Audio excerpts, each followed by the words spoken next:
Bonjour, buenos días a todos. Nous allons commencer la matinée, notre dernière matinée, par une table ronde qui va présenter de nouvelles démarches au service de la recherche et de l'innovation à l'international. Et je voudrais appeler ici à la tribune M. Adrien Cabot, M. Alain Storck, bonjour, Madame Papalardo, Monsieur Salvador Vega y León et Monsieur Enrique Durán Paramo.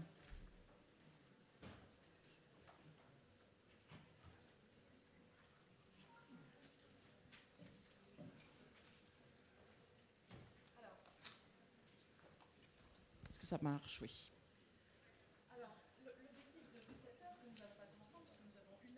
C'est de présenter donc vos actions et les nouvelles démarches que vous présentez en matière d'innovation, d'une part dans vos organismes et vos institutions, et d'autre part dans votre logique d'internationalisation. Je vais donc présenter rapidement nos intervenants et dans un premier temps, chacun présentera ces innovations, on va dire, en tout cas la manière dont l'innovation s'inscrit dans vos démarches. Et ensuite, on laissera place au débat s'il nous reste du temps. Alors, M. Adrien Cabot est responsable de la promotion du réseau international de la mission French Tech au ministère de l'économie, de l'industrie et du numérique.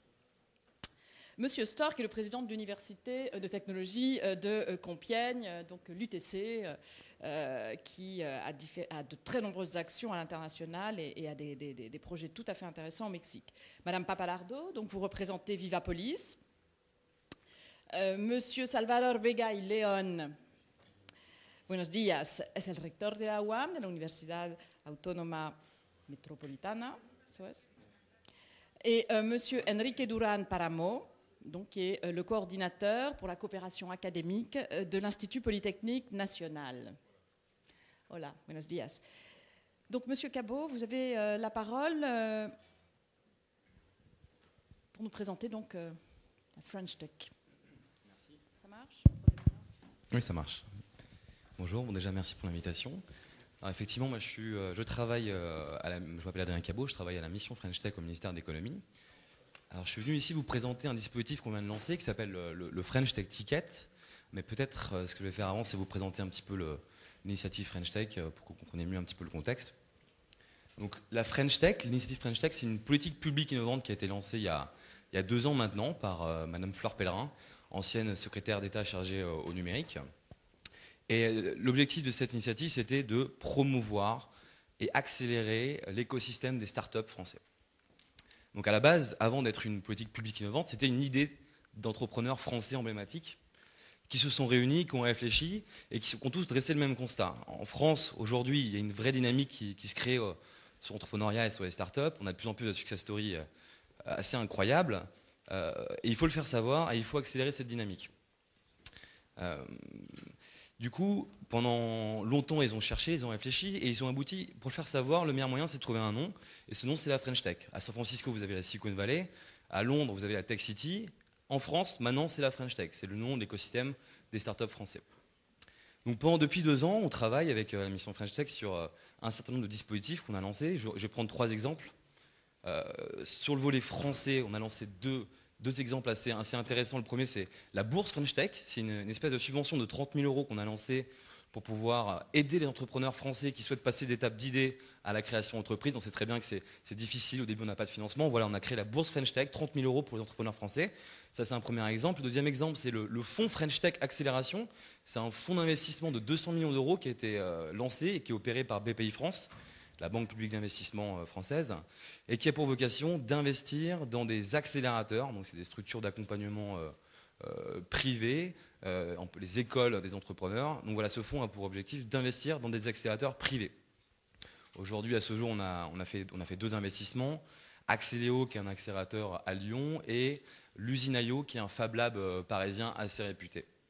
Voilà, donc on sera amené à faire d'autres investissements dans des accélérateurs à l'avenir. Et sur le volet international, et c'est ce qui m'amène à vous aujourd'hui, on a lancé 3 dispositifs, 3 initiatives, dont une qui pourrait certainement intéresser certains d'entre vous, qui s'appelle le Paris French Tech Ticket. Alors je ne sais pas si on a les slides, bon, c'est pas très important. Non mais d'accord, mais ça ira, on va faire sans slide. Le Paris French Tech Ticket, c'est un pack d'accueil qui a vocation d'aider les entrepreneurs étrangers à monter leur start-up en France et à Paris. Dans ce pack d'accueil, vous allez avoir un certain nombre d'éléments. Vous allez avoir une bourse de 25 000 € qui va être destinée à couvrir les frais de vie des entrepreneurs étrangers qui vont venir monter leur boîte à Paris. Vous allez avoir un titre de séjour, un visa de minimum 1 an qui sera renouvelable. Vous allez avoir, chaque entrepreneur aura l'occasion, voilà c'est ça, merci beaucoup. Chaque entrepreneur aura l'occasion d'accéder à un incubateur parisien. Nous avons 10 incubateurs partenaires, les plus prestigieux à Paris. Donc dans chaque incubateur, les lauréats ont l'occasion de suivre des sessions de mentoring pour qu'ils puissent être accompagnés au quotidien dans le développement de leur entreprise. La ville de Paris et la French Tech vont aider les lauréats à s'installer à Paris, parce qu'on sait que c'est difficile quand on arrive dans un pays qu'on ne connaît pas. On les aidera à trouver un logement. Et puis finalement, nous allons mettre en place un espèce de guichet unique que nous avons appelé le helpdesk, que vous pouvez voir ici, qui est un espèce de guichet unique pour faciliter les démarches administratives de l'entrepreneur. Donc vous l'avez compris, c'est un package global qui a pour but d'aider les entrepreneurs étrangers à monter une entreprise en France. C'est une compétition mondiale qu'on a lancée, qu'Axel Lemaire, secrétaire d'État au charge au numérique, a lancée la semaine dernière à New York. Les candidatures sont ouvertes aujourd'hui. Les candidats ont 3 mois pour déposer leur projet en ligne sur le site FrenchTechTicket.paris. Et en janvier 2016, nous accueillerons la première promotion de 50 lauréats. Et c'est une initiative qui a amené à se répéter tous les 6 mois à Paris. Donc nous serons ravis d'accueillir des entrepreneurs mexicains à Paris à partir de janvier 2016. N'hésitez pas à relayer l'information. Vous trouverez l'ensemble des informations sur notre site FrenchTechTicket.paris. Voilà, merci. Que vous serez ravis donc d'accueillir des entrepreneurs mexicains à Paris. Est-ce que vous avez dit aussi que c'était mondial? Est-ce que donc vous avez un certain nombre de cibles ou géographiques? L'Amérique latine, par exemple, est-elle au cœur de nos préoccupations pour les investissements étrangers en France? Alors oui, tout à fait. Pour être très honnête, là on est sur une expérimentation. On a lancé ce dispositif. On est très curieux de voir quelles seront les candidatures. Donc on n'a pas de préjugés. On espère qu'on aura beaucoup de personnes d'Amérique latine, effectivement. Mais voilà, c'est un projet pilote. Nous verrons quelles sont les candidatures. Alors, je vous propose qu'on continue la suite des présentations avant d'avoir des questions et des échanges de la salle, parce que je pense que la présentation du French Tech Ticket, et on voit bien qu'on essaye de mettre en valeur la marque France, on utilise ça aussi dans d'autres secteurs, est de plus en plus importante pour notre gouvernement et nos acteurs économiques et sociaux. Alors nous allons écouter maintenant l'expérience de l'Université de technologie de Compiègne qui a mis en place un centre de l'innovation et qui souhaite aussi et qui a une démarche pour internationaliser aussi et pour assurer un développement international à cette politique-là. Monsieur Stork. Très bien, merci madame. Mesdames et messieurs, donc très heureux de vous présenter l'initiative de l'Université de technologie de Compiègne en matière d'innovation. Et le premier mot sera pour vous dire que en tant qu'université de technologie, et ce depuis l'origine, il y a 42 ans, nous assumons, au-delà des 2 missions traditionnelles et fondamentales de toute université, c'est-à-dire produire des connaissances et des savoirs par la recherche, transmettre ces connaissances et ces savoirs et ces compétences par la formation. Délibérément, depuis le début, nous assumons une 3e mission connectée, qui est celle de l'innovation. L'innovation en tant que facteur de transformation de connaissances et de savoirs et d'idées nouvelles en innovation, qui ont trouvé des marchés, qui ont trouvé des clients, par l'intermédiaire évidemment d'une interaction très très forte avec les milieux économiques. Alors en assumant cette mission, nous assumons d'une part une responsabilité sociale par rapport à la société, sociétale. D'autre part, nous assumons un rôle territorial sur notre territoire, qui est la Picardie. Demain, la Picardie et le Nord-Pas-de-Calais, une nouvelle région. Et évidemment aussi, nous en attendons des retombées en termes de création d'emplois, en termes de création de start-up, mais également des retombées financières, puisque ce que je vais vous montrer a évidemment un coût. Je voudrais préciser tout de suite que nous nous intéressons à tout type d'innovation et pas uniquement les innovations dites technologiques pour lesquelles il y a une corrélation relativement forte entre innovation et recherche. Par contre, d'autres types d'innovation, innovation sociale, innovation organisationnelle, le lien avec la recherche peut être beaucoup plus faible, voire inexistant. Alors, depuis quelques années, nous pouvons nous engager beaucoup plus dans cette mission d'innovation parce que nous avons eu la chance d'avoir un bâtiment qui a été cofinancé par la Picardie, par l'agglomération de la région de Compiègne, par l'État et par l'Europe, qui s'appelle le Centre d'innovation. Et ce centre d'innovation, c'est effectivement un bâtiment de 5500 mètres carrés que je vais vous décrire maintenant et qui nous permet d'aller beaucoup plus loin dans notre démarche d'innovation qui fait quand même partie de nos gènes et de notre culture depuis l'origine. Alors juste quelques mots. Chez moi, j'ai des gens qui font de la recherche sur l'innovation. Quand on regarde quelles sont les conditions de succès pour l'innovation, pour transformer ses connaissances et ses savoirs en innovation de tous ordres, vous avez besoin d'une approche multidimensionnelle, favoriser une dimension pluridisciplinaire, parce que souvent l'innovation prend naissance aux frontières des disciplines, promouvoir une action pluriculturelle en mettant autour de la table non pas seulement des scientifiques comme moi qui ont fait classe préparatoire aux grandes écoles et une grande école, mais également des philosophes, des sociologues, voire des artistes qui sont également mobilisés parce qu'ils ont un câblage intellectuel qui est différent et une dimension pluripartenariale. Lorsqu'on parle d'écosystème d'innovation, c'est très clairement un espace partenarial, université, entreprise, et territoire. Donc ce sont ces conditions que nous cherchons à remplir. Alors qu'est-ce que le centre d'innovation ? Je dirais, si j'avais qu'une seconde, c'est un lieu de contamination créative dans lequel on va chercher à réunir ces compétences pluridisciplinaires, pluri-acteurs, selon l'approche multidimensionnelle dont je viens de parler. Un lieu ouvert et fermé tout à la fois, puisqu'on a des questions de propriété intellectuelle, qui favorise ce qu'on appelle des rencontres improbables, qui vont permettre de faire jaillir des idées nouvelles, qui permettent de stimuler la créativité, qui permettent de matérialiser des idées et de les amener vers des activités nouvelles, du business et des entreprises. Alors, très rapidement, ce centre d'innovation, voilà comment est-ce qu'il est organisé. Je ne vais pas tout paraphraser, mais vous voyez qu'à l'intérieur de ce centre, on a à la fois des zones d'innovation, des zones de prototypage, avec les traditionnels Fab Labs, avec les traditionnels outils de prototypage et de simulation. Nous avons, le rôle des étudiants est très important, cette dimension éducative pour développer une culture de l'innovation est tout à fait importante. Nos laboratoires sont impliqués au travers de plateformes technologiques afin de favoriser la proximité entre laboratoires et ce centre d'innovation. Donc, vous avez eu le temps de lire l'ensemble de la géographie de ce centre d'innovation. Alors, juste quelques photos. C'est un centre qui doit permettre de réunir des zones de convivialité. Pour favoriser ces rencontres improbables. C'est un centre qui doit permettre de travailler éventuellement en dehors des heures ouvrables parce que les idées ne s'arrêtent pas à 19h ou à 20h ou à 21h selon les lieux. Donc il faut qu'on arrive à trouver dans cette même maison qu'est l'UTC des conditions de fonctionnement qui sont un peu différentes en termes par exemple d'heures d'ouverture. Alors je parlais des étudiants. C'est effectivement quelque chose de très important que de mobiliser les étudiants qui ont un capital créatif très très fort.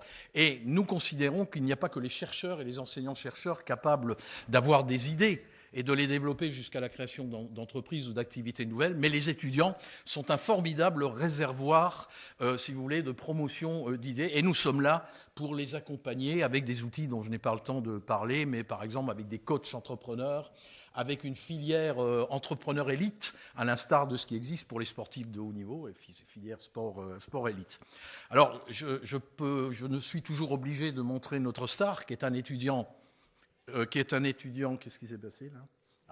Notre star, qui est un étudiant qui vient d'arriver d'ailleurs chez nous, et qui a été retenu, et je crois que c'est un des premiers Français par le Google Science Fair Play, au travers de son réveil olfactif, c'est-à-dire que c'est un réveil qui vous permet de vous réveiller dans des conditions plus agréables que simplement une sonnette qui qui vous réveille, mais par des odeurs que vous pouvez choisir. Il a même inventé une odeur de dollar américain adaptée au public américain, et c'est très sérieux. Dans ce centre d'innovation, je parlais de plateformes technologiques. Nous avons plusieurs plateformes technologiques de nos laboratoires, dont une permet de tester le véhicule autonome et des flottes de drones. Donc nous avons le plaisir d'accueillir Madame Geneviève Fioraso le 12 janvier. J'étais derrière dans cette voiture et vous voyez, je suis encore vivant. Donc le véhicule autonome existe déjà. Alors pour terminer, je voudrais vous dire un peu plus concrètement, au-delà des images, les mots, le poids des mots, ce que nous faisons. Vous voyez que c'est une activité de ce centre qui concerne à la fois la formation initiale et continue dans le domaine de l'innovation, les plateformes technologiques, j'en ai parlé, soutien à l'économie et à l'entrepreneuriat étudiant, donc c'est un levier très important de coupler innovation et entrepreneuriat, et puis le développement de projets, l'identification d'idées, la détection, la maturation, l'accompagnement de projets. Vous avez ici le catalogue des prestations, je n'ai pas trop le temps, et la partie événementielle, accueillir des acteurs de l'innovation, c'est également très, très important. Alors je terminerai... Je terminerai en vous montrant que les acteurs de l'innovation dans ce centre d'innovation, ce ne sont pas que les personnels de l'UTC, les enseignants-chercheurs, mais aussi les étudiants, mais aussi les entreprises, mais aussi des porteurs d'idées qui arrivent nous voir et qui disent « voilà, j'aimerais bien tester cette idée ». Bon, si vous êtes une TPE, PME, PMI, on travaille beaucoup avec les PME, PMI, vous avez toute une cartographie de possibilités offertes par ce centre. Alors, je montre maintenant, pour terminer, des images qui vont me prendre une minute, des exemples de projets en cours pour vous montrer la grande diversité des sujets qui nous intéressent et qui ne sont pas que des innovations technologiques. Vous voyez qu'avec le Théâtre Impérial, on a mis en place des services culturels numériques. Autre sujet dans le domaine de la santé, des idées de prototypage de carotides qui peuvent être bénéficier du Fab Lab. Une table collaborative, la table Tatin, que nous sommes en train de vendre et que Madame la Ministre a pu jouer avec le 12 janvier. Vous voyez, en disant, on faisait référence, je suis Charlie, université en deuil à cette époque-là. Et pour terminer, dernier exemple, des exemples, encore dans un autre donné, pour les dames, du flaconnage des parfums. Il existait une vallée dite de la Brelle, qui existe toujours, constituée d'une multitude de TPE, TPI qui travaillent dans le domaine du flaconnage des parfums. Ces sociétés TPE, TPI étaient pratiquement toutes amenées à disparaître. Nous avons travaillé avec elles dans l'idée de réaliser un cluster, de favoriser les regroupements et aujourd'hui des innovations. Et aujourd'hui, il y a tout un ensemble de développement de cette filière qui était à l'état un peu moribond. Voilà ce que je voulais vous dire très rapidement. J'espère que je n'ai pas été trop loin en utilisant mon temps, puisque j'avais 8 minutes et que je vous ai présenté 25 diapositives. Mais enfin, c'est un challenge que j'essaie toujours de remplir avec le poids des mots et aussi le choc des images. Merci beaucoup, mesdames et messieurs. Merci à vous. Je crois que ça fait partie de la capacité d'innovation de votre université. Mais est-ce que vous pourriez nous dire 2 mots donc, sur le Mexique, vos partenariats, ou en tout cas comment... ce projet, enfin pas ce projet, cette réalité de votre centre d'innovation s'inscrit dans vos partenariats avec le Mexique. Je suis en train, pardon.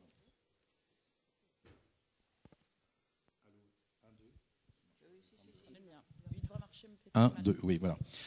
En ce qui me concerne personnellement, en tant qu'ancien directeur de l'INSA de Lyon avait énormément de relations avec le Mexique, avec l'IPN, avec Monterrey, etc. Donc, arrivant à l'UTC il y a 4 ans, j'ai quand même pas oublié toutes ces relations, toute cette culture, toutes ces relations aussi d'amitié que j'avais nouées. Et aujourd'hui, à l'UTC, bon, on a des échanges, mais on est en train de construire, avec Olivier Scouf, mon directeur des relations internationales, et Madame Bossière, ambassadeur, qui nous soutient beaucoup, un projet de création à Mexico d'un pôle technologique dont la convention que j'ai signée hier matin avec le CIMESTAV sur la mise en place d'un master dans le domaine des véhicules électriques, le véhicule ferroviaire, mais aussi le véhicule l'automobile est une des dimensions. Donc c'est une carte que nous jouons en Amérique latine après avoir créé il y a 2 ans une grosse expérience au Chili, puisque nous avons ouvert en mars 2014 une antenne au Chili dans un lycée français Jean d'Alembert à Vina del Mar.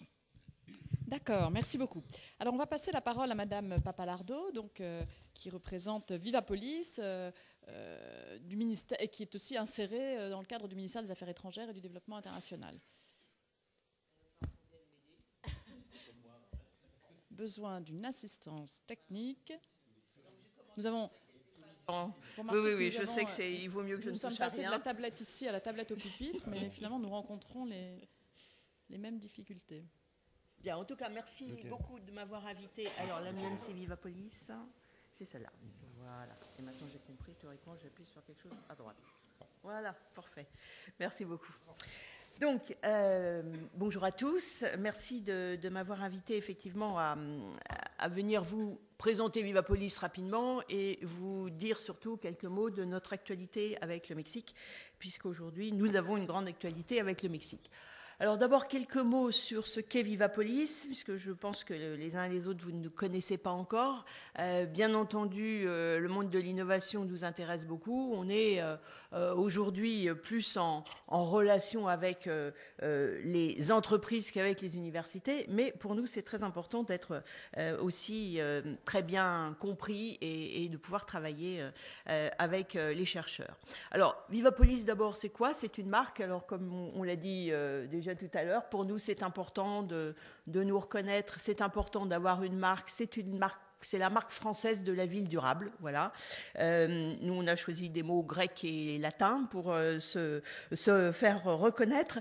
Mais donc, cette marque qui a été lancée en septembre 2013, elle répond à un certain nombre de préoccupations qui sont apparues très fortes en 2011 et en 2012, qui sont des préoccupations de développement des villes, d'une manière générale, dans le monde, de progrès grâce à l'innovation, et notamment grâce à l'innovation numérique, dans la manière de concevoir ces villes et de proposer des services urbains grâce donc à l'intégration possible avec les technologies numériques. Et puis, aussi le constat qu'on a en France un très grand nombre d'entreprises qui sont très bien placées sur ces marchés de la ville, que ce soit dans la construction, dans la planification, dans les services urbains, dans la mobilité, etc., etc. Je ne vous les cite pas, vous les connaissez. Et que donc toutes ces entreprises, elles avaient besoin et envie d'aller un peu plus groupées à l'international, parce qu'une ville, c'est un ensemble. Il faut y réfléchir en tenant compte à la fois de la construction, de la mobilité, des services, dans une planification générale. Et ça suppose que toutes les entreprises se parlent, se coordonnent, en tout cas sachent travailler ensemble. Et c'est ce qu'on essaye de faire avec Vivapolis, c'est de fédérer tous ces éléments pour aller à l'international avec donc des acteurs publics et des acteurs privés. Vivapolis, c'est vraiment un partenariat public-privé non financier. Pour le moment, on n'est pas sur des problèmes d'argent, on est sur des problèmes d'organisation et d'animation.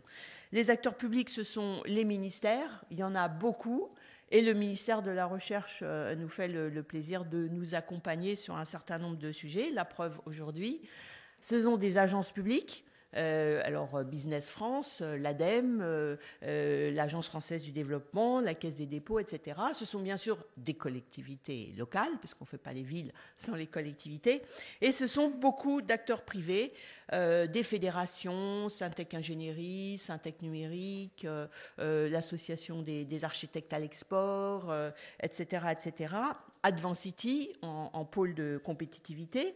Beaucoup d'entreprises, on est à peu près 150 aujourd'hui d'entreprises individuelles, sachant qu'on en couvre beaucoup plus avec nos organismes collectifs, des très grandes entreprises. Vous trouvez tous les très grands de la ville, hein, Vinci, Eiffage, Bouygues, Suez, Veolia, Alstom, je vais en oublier, ils vont être fâchés, Dassault Systèmes, Schneider, etc., etc. Et puis beaucoup de PME et beaucoup de start-up, parce que l'intérêt de cette organisation fédérative, c'est que justement les gros puissent emmener les petits et puissent connaître les petits, que les petits, moyens, nouveaux, innovants puissent se faire entendre et participer à des projets globaux. C'est tout ça la mission de Vivapolis, c'est à la fois structurer l'offre française pour promouvoir la ville à l'international et se donner les moyens de le faire. Qui participe à Vivapolis, je vous l'ai dit, je n'y reviens pas, c'est déjà vu. Les actions que nous faisons, on accueille des délégations, on va dans des salons, on propose des stands, on soutient des projets dans un certain nombre de pays, sur tous les continents aujourd'hui. On essaye même de promouvoir des projets, d'en proposer à des interlocuteurs étrangers et puis de les suivre. Vous en avez un certain nombre sur cette slide, je ne vais pas y revenir en détail. On a aussi alors quelque chose qui vous intéresse en tant qu'innovation, c'est les 2 vitrines 3D de l'offre française. Ce sont 2 démonstrateurs qui ont été financés par le ministère de l'économie, spécifiquement pour aller à l'international.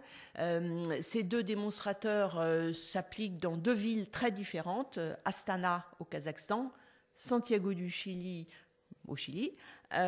Ils ont été réalisés par 2 consortiums d'entreprises. Pour Astana, c'est Engie, Aegis et Eiffage, avec beaucoup d'autres entreprises qui sont associées. Et pour Santiago du Chili, c'est Veolia, Artelia et également beaucoup d'autres entreprises françaises. Et donc ces 2 démonstrateurs qui vont bientôt être en ligne, en tant que cas visibles sur notre site internet et dont on a déjà fait un certain nombre de présentations, notamment à des délégations mexicaines, permettent à la fois de comprendre comment nous, Français, nous envisageons le développement des villes avec des cas bien particuliers et proposent des solutions françaises qui sont visibles grâce à la 3D.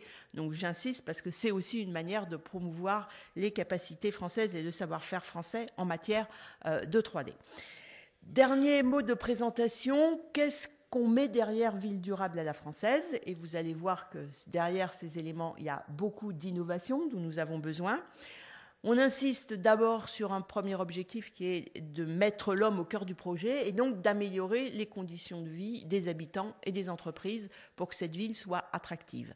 Et derrière ces éléments-là, il y a énormément de sujets, il y a énormément de solutions innovantes qu'il faut développer, qu'il faut inventer d'abord et développer en santé, en mobilité, etc., etc. Je ne vais pas le détailler, ce serait trop long. La deuxième caractéristique, elle est aussi basée beaucoup sur de l'innovation et sur le lien entre le numérique et ce qu'on faisait traditionnellement en matière de ville, c'est la performance, je vais dire ça un peu rapidement, environnementale, c'est la sobriété en ressources naturelles et tout ce qui permet effectivement d'être moins consommateur d'énergie, d'eau, de mieux retraiter les déchets, etc., etc. Tout ça, c'est de l'intégration et aujourd'hui, c'est derrière ces éléments-là qu'on trouve le plus d'innovation et dont on a besoin le plus d'innovation. Troisième point, très rapidement, c'est la gouvernance, parce qu'on n'arrivera pas à tenir les 2 premiers objectifs si on n'a pas une bonne gouvernance de cette ville forte, transversale et participative, je n'insiste pas. Et surtout, on n'a pas de modèle, on doit s'adapter. Et si on doit s'adapter, ça veut dire qu'à chaque fois, il faut trouver des bonnes solutions, il faut peut-être inventer les bonnes et les nouvelles solutions. Donc voilà très rapidement ce qu'est Vivapolis et ce que nous essayons de faire tous ensemble. Et nous essayons notamment de le faire au Mexique, parce qu'on a eu le grand plaisir en novembre dernier de recevoir le ministre.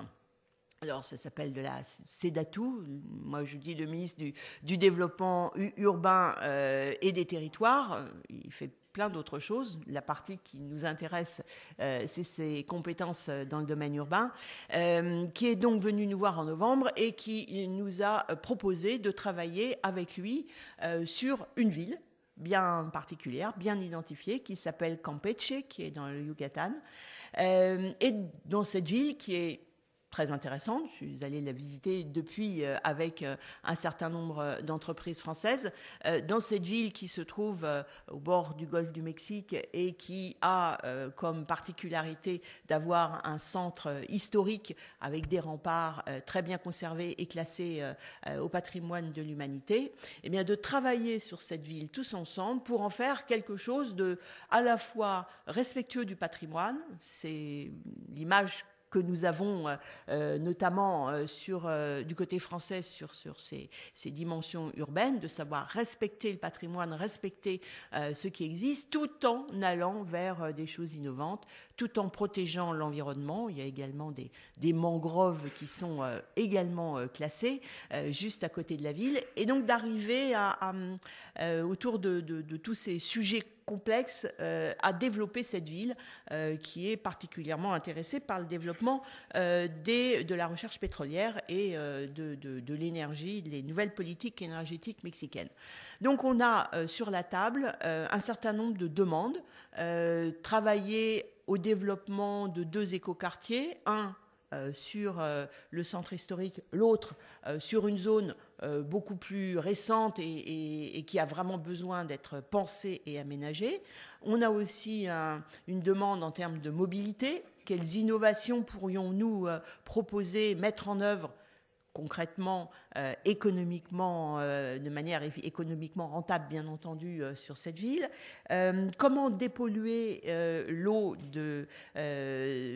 qui est autour de la ville et gérer donc globalement ces problèmes de dépollution.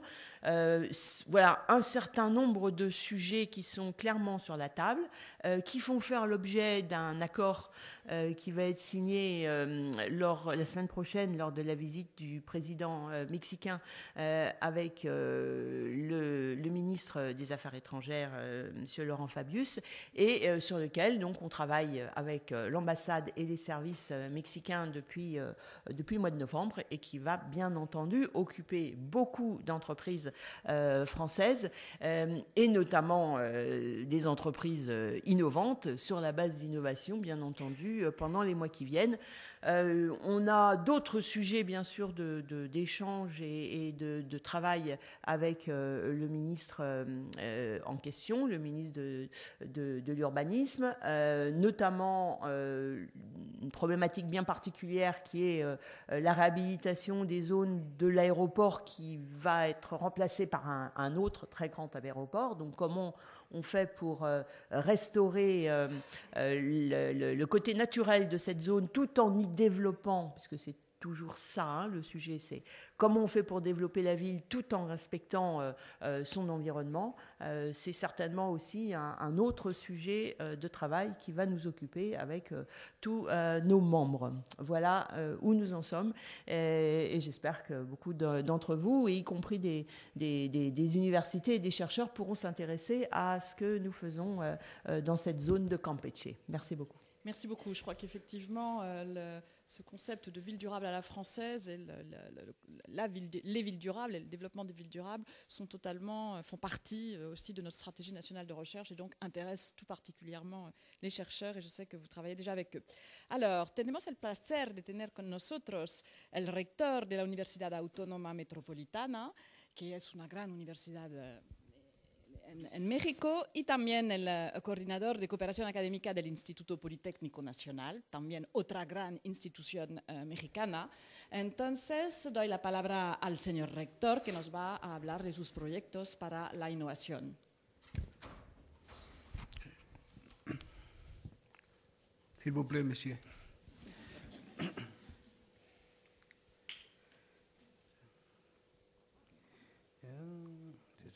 C'est ça. Bien. Bonjour, monsieur, bonjour, madame. Muchas gracias a todos los integrantes del comité que ha organizado este evento, este seminario, y quisiera darles a ustedes una visión aproximada general de lo que es la Universidad Autónoma Metropolitana. La Universidad Autónoma Metropolitana es una universidad relativamente joven en el contexto de México. Tenemos 40 años de trabajo y en la actualidad tenemos 5 unidades académicas.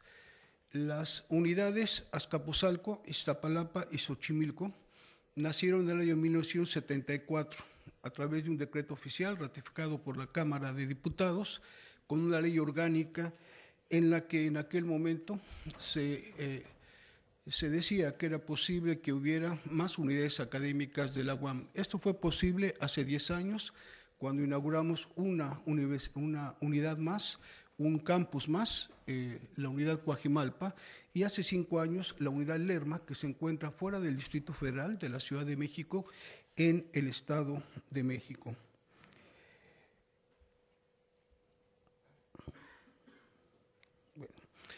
La Universidad Autónoma Metropolitana está formada por departamentos académicos, por divisiones también, y en la actualidad contamos con 15 divisiones académicas y 58 departamentos, como también con 267 áreas de investigación.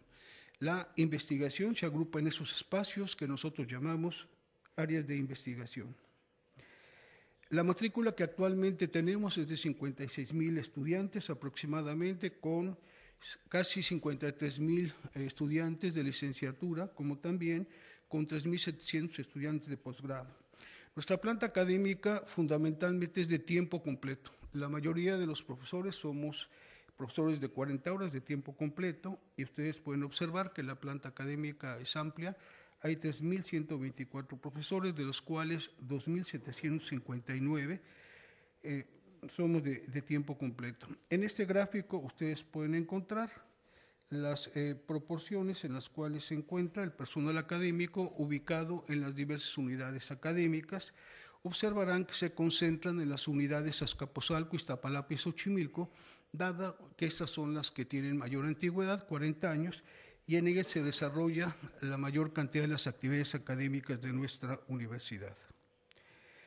En el caso de la Universidad Autónoma Metropolitana, nosotros contamos con diversos espacios para el equipamiento, diversos espacios como laboratorios, como talleres, en donde se lleva a cabo pues el proceso tanto de docencia, de licenciatura y posgrado, como también en la investigación. Algunos ejemplos están mencionados ahí y destacan algunos de los temas científicos que trabajamos y a partir de los cuales se ha generado innovación y relaciones con los sectores sociales y económicos del país.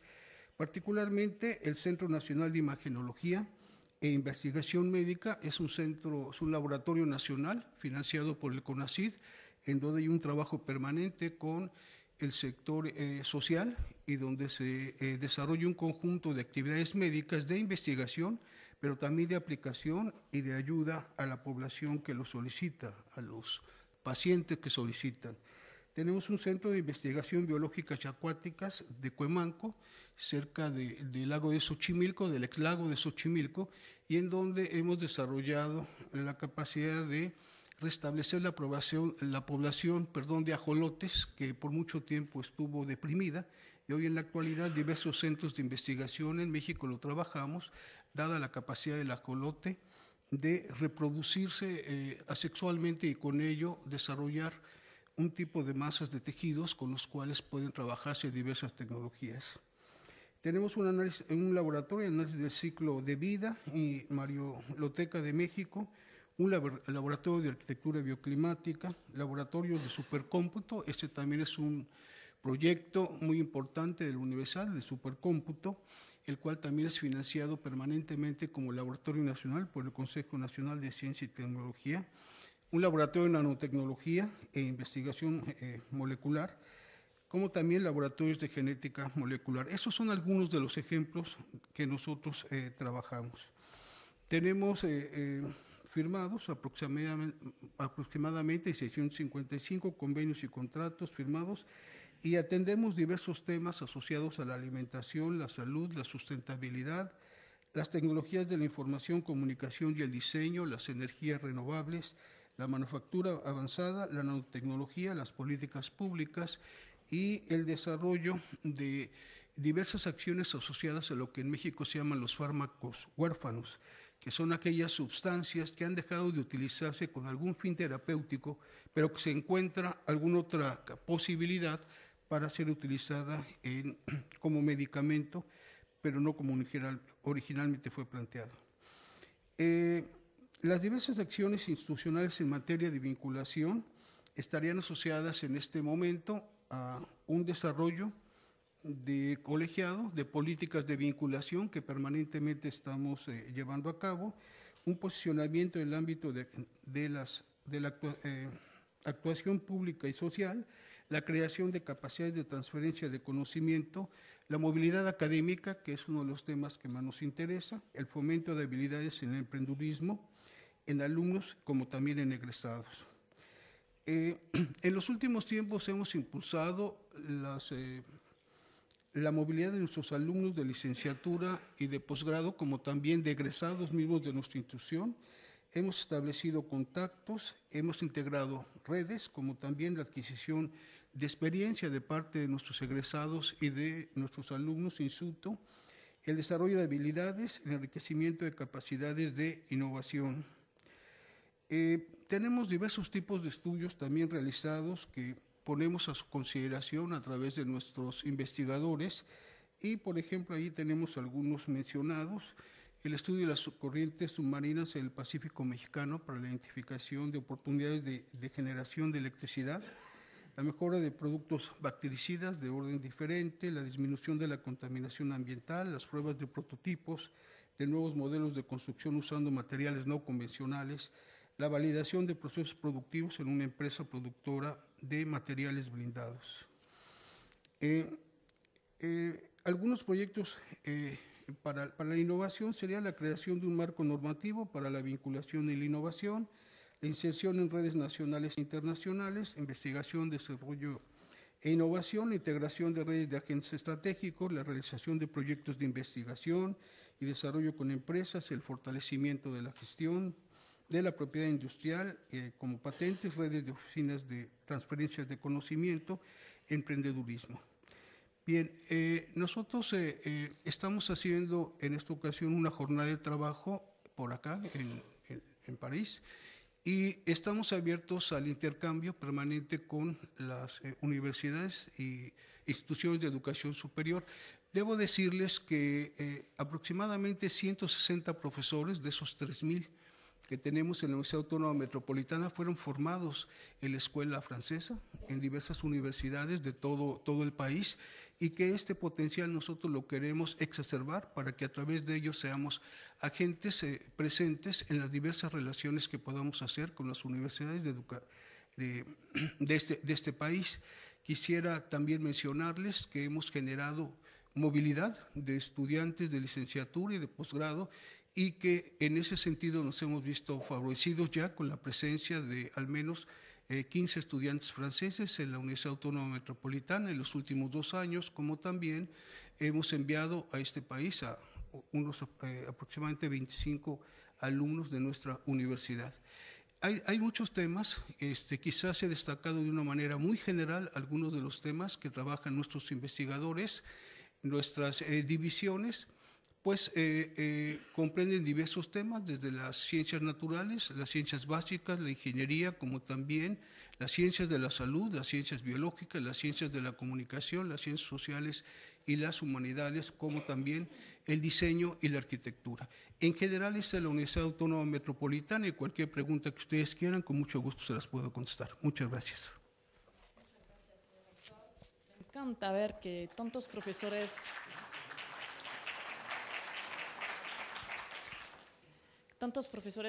de su universidad han sido formados en Francia, y pienso que también los acuerdos que han firmado ayer con el grupo de la CINSA y nuestro Instituto de Investigación para el Desarrollo va a fortalecer su cooperación.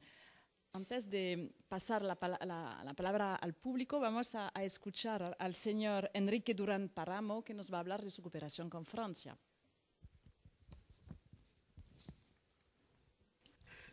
Que quizás necesita ayuda, pero ya está. C'est là. Et ensuite, pour passer, il faut toucher là. D'accord. Messieurs, dames, bonjour. Je remercie tout d'abord les organisateurs de ce forum pour l'invitation. Je veux parler de l'Institut Polytechnique National, Et je vais parler d'abord sur les activités de coopération que l'on a faites jusqu'à maintenant. Et ensuite, je vais parler quelques mots sur l'Institut, sur le potentiel qu'il y a à l'Institut pour développer d'autres partenariats. Je vais aussi essayer de battre le record qui nous a imposé M. Stork. Et donc, ça ne va pas être facile de battre ces records au niveau du temps. Et donc, je vais faire vite fait pour me dépêcher là. Alors, voilà. Nous avons déjà travaillé avec M. Stork, justement, lorsqu'il était à l'INSA. Souvent, ce qu'on faisait, c'était des échanges d'étudiants. Il faut savoir que dans les stratégies que l'on développe à l'IPN, on commence tout le temps par échanger des étudiants et prendre le temps de s'y connaître en tant qu'institution, de telle sorte qu'on puisse, dans le futur proche, commencer à développer d'autres actions de coopération. On a développé des actions de co-tutelle, et du même pour ParisTech, des écoles de ParisTech, on a échangé des étudiants et on essaye en ce moment de développer des doubles diplômes au niveau de master. C'est la même chose pour l'école centrale, surtout spécifiquement de Nantes, et on essaye d'avoir des accords qu'on est en train de développer avec tous les groupes des écoles centrales. Et pour l'instant, on a échangé des étudiants de master, doctorat et aussi de niveau ingénieur. Et on essaye de même de développer des doubles diplômes et de faire des projets de recherche. Dans le cas de l'Institut national polytechnique de Grenoble, on a un gros partenariat depuis longtemps. Pour l'instant, on a juste échangé des étudiants. Du même pour l'ENAC, l'EFREI, HEI, l'UISAI, l'ICEP et un certain groupe des universités de Lille, de Lyon, de Rouen, de Bordeaux, de Poitiers, et avec l'université de Toulouse, et surtout avec l'université de technologie Compiègne. Ça fait longtemps un partenariat que l'on développe en échangeant des étudiants. Je me suis permis de mettre et plus si entente, dans le sens où il y a des gros projets que l'on essaye de faire, et donc on est vraiment intéressé à y participer. Et pareil pour l'Université de technologie de Troyes. Et on travaille beaucoup avec certains labos du CNRS en faisant des projets de recherche et des co-tutelles. Il est certain qu'il existe beaucoup plus d'actions de coopération, mais ce sont des actions qui sont développées entre des chercheurs et qui pas forcément n'aboutissent à la signature des accords. Donc la coopération avec les institutions françaises c'est très importante et on essaye d'en avoir plus, donc on a déjà certains projets à développer. Bon, je veux me permettre rapidement de parler sur le potentiel de l'IPN en matière de coopération et recherche-innovation que l'on a, en essayant de vous intéresser à développer d'autres projets de partenariat avec notre institution. Donc l'IPN, c'est une institution publique, on fait partie de l'État mexicain. Ça ne fait pas très longtemps qu'elle existe, presque moins de 80 ans, 79 ans. On a pour l'instant 170 000 étudiants qui sont dans des programmes académiques. Pour cela, on a plus de 17 000 professeurs, 10 000 personnels qui font partie du personnel administratif. Et chaque année, il y a 7 000 ingénieurs qui sont diplômés de cette institution. Dans toute l'existence de l'IPN, il y a plus de 800 000 diplômés de l'institution. Cela veut dire que vous pouvez trouver des diplômés de l'IPN partout le pays et même ailleurs, dans toutes les entreprises qui sont installées au Mexique. Pour cela, on a 87 écoles et centres de recherche et plus de 250 programmes académiques. On développe plus de 1400 projets de recherche financés par l'IPN, plus d'autres projets qui sont financés par les CONACYT ou par d'autres acteurs de financement externe. On produit plus de 1300 publications par année. On fait partie d'une dizaine de réseaux de coopération et on a des coopérations avec presque 250 institutions. Donc, en étant une institution nationale, on est présent dans tout le pays. Il faut savoir que le Mexique il est divisé par des États, et donc on est présent dans 22 États sur 31, plus le district fédéral. Mais les actions académiques les plus importantes, on les développe sur la ville de Mexico, là où on a 2 grands campus et puis différents campus à l'extérieur de ces 2 grands campus. Donc, on a des programmes académiques en 3 différents niveaux. On a des lycées techniques, là où on a 60 000 étudiants. Ensuite, on a le niveau d'éducation supérieure, où on a à peu près 100 000 étudiants. Et ensuite, il y a les masters, les doctorats, où on a plus ou moins 10 000 étudiants. En total, 170 000. On a 26 écoles au niveau supérieur qui ont des programmes niveau ingénieur, etc., mais aussi des masters et des doctorats. À Mexico, on a 4 écoles de génie mécanique et électrique. Il y a plus de 10 000 étudiants dans ces 4 écoles localisées à la ville de Mexico. 3 écoles du génie et architecture. Et des écoles liées aux sciences informatiques. On en a 4 localisées sur Mexico, des écoles de génie chimique, puis des écoles aussi qui sont un peu qui sont multidisciplinaires ou interdisciplinaires dans différents domaines, en biotechnologie, en des technologies avancées, etc. On commence à développer des grandes écoles en dehors de la ville de Mexico, et donc pour l'instant, on en a déjà une école installée dans l'État de Zacatecas et une deuxième à l'État du Guanajuato. Et dans le côté, on ne fait pas du génie, c'est un polytechnique, donc la plupart des programmes que l'on a concernent l'ingénierie, mais on a aussi des domaines médicaux et des sciences biologiques.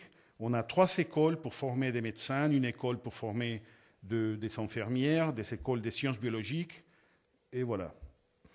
On a aussi des programmes qui sont liés aux sciences sociales. On a 2 grandes écoles de management, et plus de 10 000 étudiants chaque école, et des écoles d'économie et de tourisme. Voilà. Donc, la plupart des programmes académiques que l'on a sont liés au domaine de l'ingénierie, dans tous les domaines de l'ingénierie. Et 2 masters qui sont la plupart, pratiquement le 80% de nos masters et de nos programmes de doctorat, ils ont le label qualité qui le CONACYT nous donne. Et donc, ils ne donnent pas seulement le label qualité, mais en même temps, ils donnent le bourse pour venir faire des études.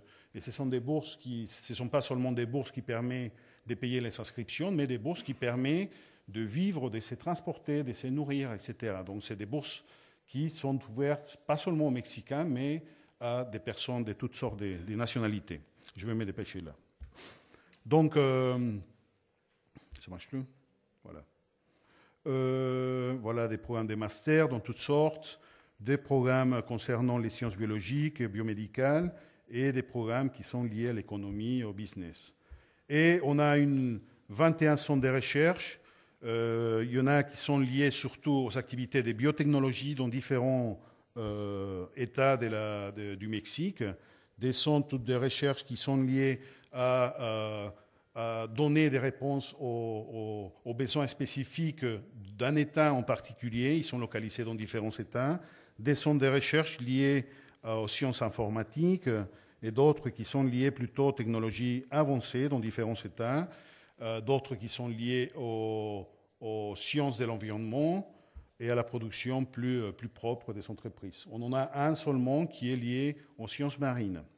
Donc, à l'intérieur de l'IPN, on a commencé à développer des réseaux de recherche de telle sorte qu'on puisse utiliser ou mieux utiliser les ressources, aussi bien des ressources humaines, matériaux et économiques. Et donc, on a, ce sont 10 réseaux de recherche, mais cela ne veut pas dire qu'on travaille seulement sur ces domaines, la biotechnologie, les sciences de l'informatique, l'économie, l'énergie, les sciences de l'environnement, les nanosciences, mais on a d'autres thématiques qui sont développées, mais on est en train de parier sur ces thématiques de façon générale. C'est là où on concentre la plupart des chercheurs. Et on appartient, j'avais dit, une dizaine de réseaux de recherche, ce qui nous permet d'avoir plus ou moins 250 partenaires internationaux. On a développé un gros programme d'échange d'étudiants financé avec les ressources économiques de l'IPN. Et donc, on envoie à peu près 1000 étudiants par année avec tous nos partenaires et on en reçoit beaucoup d'étudiants. On a beaucoup de liens avec les entreprises qui sont installées sur le Mexique, pratiquement avec toute l'industrie automotive installée au Mexique, l'industrie pharmaceutique, alimentaire, etc. Nos gros partenaires, en faisant partie de l'État mexicain, notre principal partenaire, c'est Pemex, c'est l'industrie du pétrole mexicaine, et CFE, qui est plus ou moins EDF, mais mexicaine. Donc, c'est là où on obtient beaucoup de fonds, beaucoup de contrats, et pratiquement tous nos étudiants font des stages dans cette entreprise. Voilà, ce sont mes coordonnées. Si jamais vous avez d'autres questions, n'hésitez pas à me contacter et je serai à votre disposition. Merci beaucoup pour votre attention.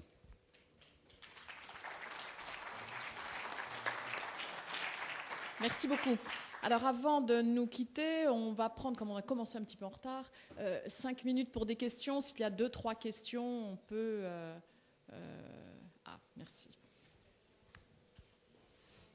Alors, une question ici. Je ne sais pas si on peut vous passer un micro. Un micro arrive.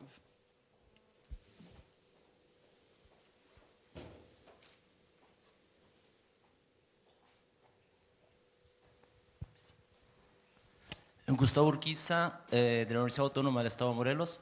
Yo quería hacer una pregunta a Monsieur Stork.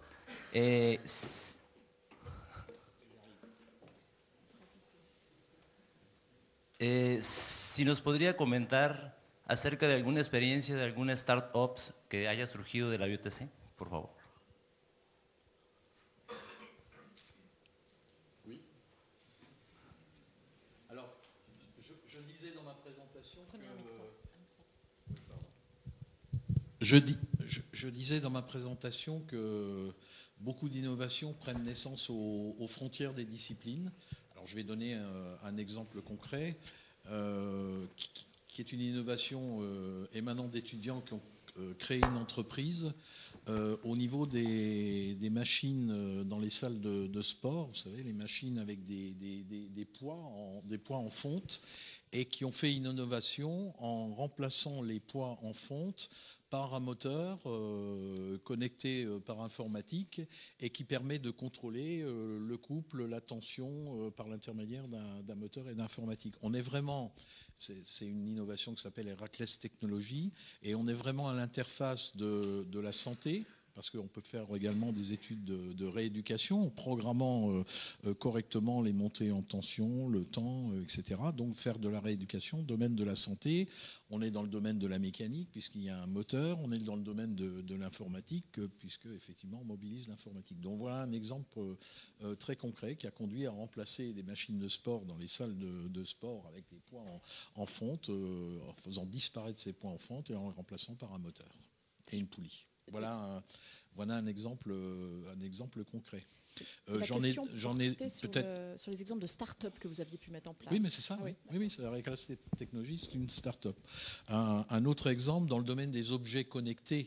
Il y a beaucoup de start-up qui naissent. D'ailleurs, il y a une enquête en France qui vient de montrer que les pôles de compétitivité qui ont le plus créé de start-up, c'est Cap Digital qui précisément opère dans le secteur de l'informatique, des systèmes d'information. Donc nous, on a une société qui a été créée par des enseignants de l'UTC et qui sont des objets connectés permettant à des personnes donc faut en acheter 2, des bracelets connectés, permettant à des personnes qui sont éloignées, dans des situations dangereuses ou dans des situations avec beaucoup de bruit, de connecter, de converser par le bruit de ces bracelets Bluetooth.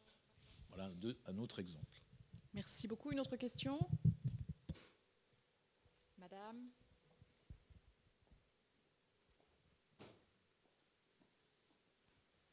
Bonjour, merci beaucoup.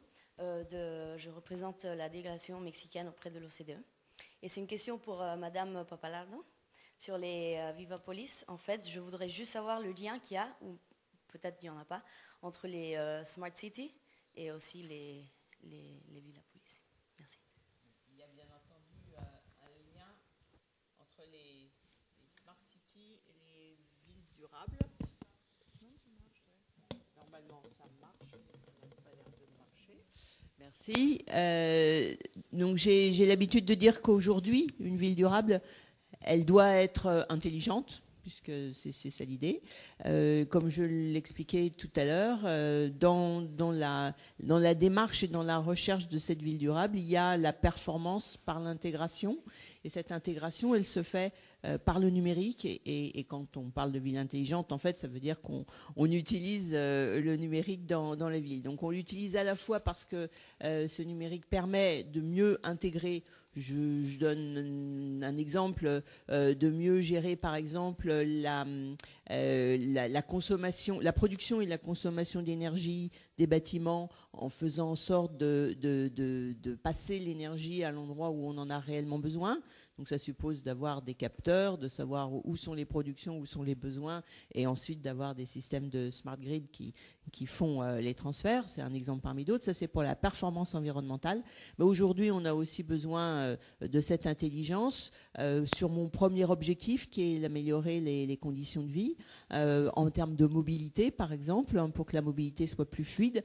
Normalement, la bonne utilisation du numérique permet aussi par des échanges d'informations et par à la fois le fait de mettre l'information à disposition et de mieux l'intégrer dans les systèmes de transport, y compris les parkings, les véhicules, etc., d'avoir un meilleur service en termes de mobilité, donc d'améliorer les conditions de vie des habitants, et aussi d'avoir de la performance. Donc aujourd'hui, la ville durable, elle intègre le numérique pour atteindre des performances supplémentaires, que ce soit en conditions de vie ou en performance environnementale. Donc c'est lié. J'essaye de ne pas, nous essayons de ne pas mettre d'abord en avant l'intelligence en disant que la ville intelligente, c'est ça l'objectif. Non, notre objectif, c'est qu'elle soit durable, et pour ça, elle a besoin du numérique. C'est dans ce sens-là qu'on le prend. Merci. Une dernière question ?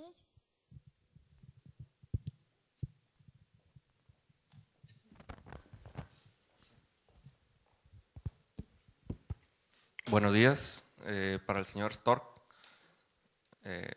Mi nombre es Ramón López, director del Parque de Innovación Tecnológica de la Universidad Autónoma de Sinaloa. Primero que nada, felicidades por su forma de trabajo. Compartimos un poco su visión y tratamos de replicarlo ahí en el estado de Sinaloa. Mi pregunta va enfocado a los laboratorios que ustedes trabajan. Más o menos ahí en Sinaloa nosotros trabajamos a la par. Y me gustaría ver cómo podríamos colaborar o cómo nos podrían guiar para ponerlos a la par a lo que ustedes están trabajando. Gracias.